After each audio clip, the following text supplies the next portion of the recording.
It's so good to be here in Montreal, man. I love it here. People are very nice here. I live in New York and people are mean, you know? Right before I left New York, a guy on the street called me a Big Bang Theory looking ass bitch, so it's nice to be here. Nobody's done that, unless it's in French. I may have not understood. It is good. It's an exciting month for me. I just got dental insurance. Pretty exciting. Very exciting. I still don't have health insurance, though. So now every time I start to trip, I just try to land on my teeth, you know? And if somebody with an STD wants to hook up, I'm like, only oral. All right, too far. Been trying to lose weight, so I've been trying to cut back on booze a little bit because of the calories and stuff. So I've been doing drugs because there's less calories in drugs, you know? Like, you don't have to enter heroin into the Weight Watchers app or whatever. There's no button for it, you know? You're just like, guilt-free, I guess.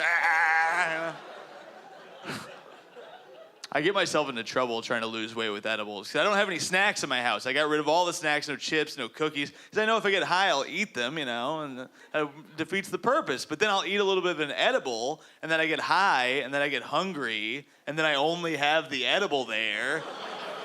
And then I had this thought the other day, I was like, man, I wish they made edibles that didn't have weed in them, you know? Trying to eat better. I started eating asparagus a lot. It's pretty good. I love asparagus, but I hate how it makes your pee taste weird.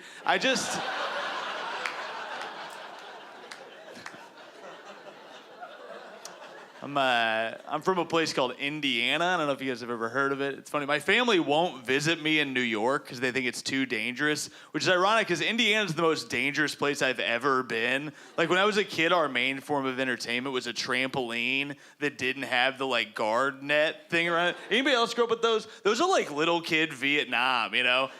Every kid hobbles away like, ugh, we lost Jeremy back there, and now I'm different now. Look at my eye. No. My brother broke his leg on our trampoline immediately because he did that thing where he was like, I'm going to go as high as I can on a new trampoline. And then he did, and then he started to float away from the trampoline. You know that moment where you see somebody suspended in the air and you're like, oh, shit. We're about to hear a new noise. That's going to be crazy.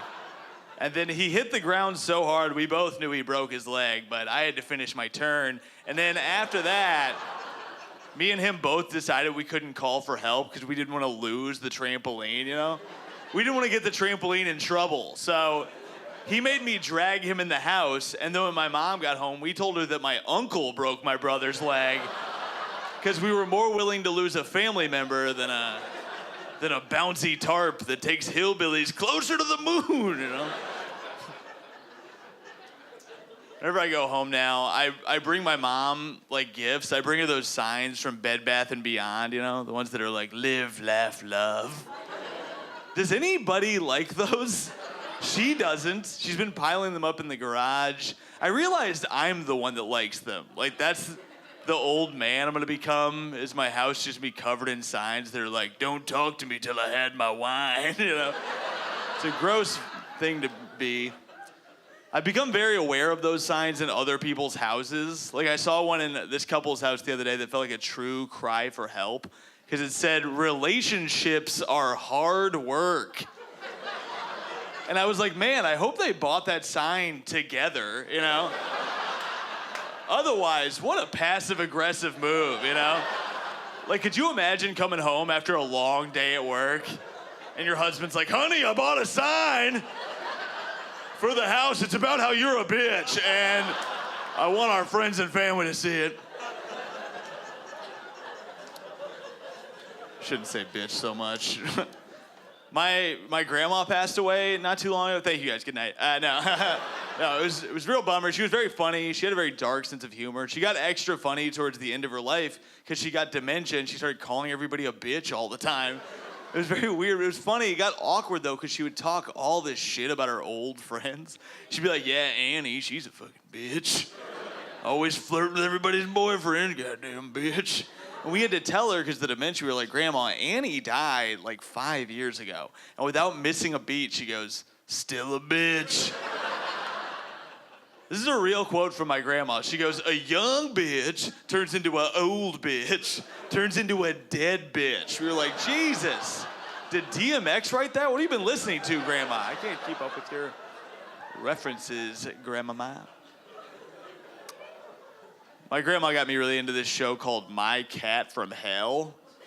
I don't know if you guys have seen it. It's a great show. It's on Animal Planet. It's like The Dog Whisperer, but for cats. And the host's name is Jackson Galaxy, and he calls himself the Cat Daddy. I don't know what more you need out of entertainment, but I was watching it. I was like, man, I bet they have the best Twitter account of all time, all these crazy cat people and Jackson Galaxy. I looked it up, and they didn't have a Twitter account.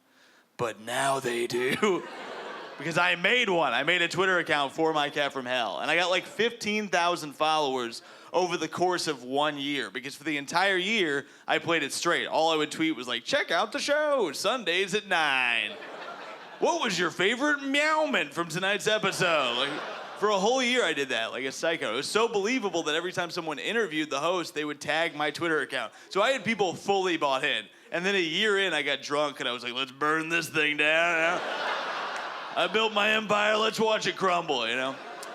And so my first move was I tweeted out, hey, send in a picture of your cat, and I'll give it a rating from 1 to 10. And I got thousands of cat pictures, and I gave them all 3s, and people were so mad. They were way madder than I thought they would be. They were like, I hate this show, I'm never watching this shit again. And I was just like, hey, I'm sorry your cat's a buttertail, I don't know what you want from me. I'm not attracted to your little kitty cat, you fucking pervert. But I'd spell pervert, P-U-R-R-V-R-T. That's gonna do it for me. Thank you guys very much. You guys are wonderful.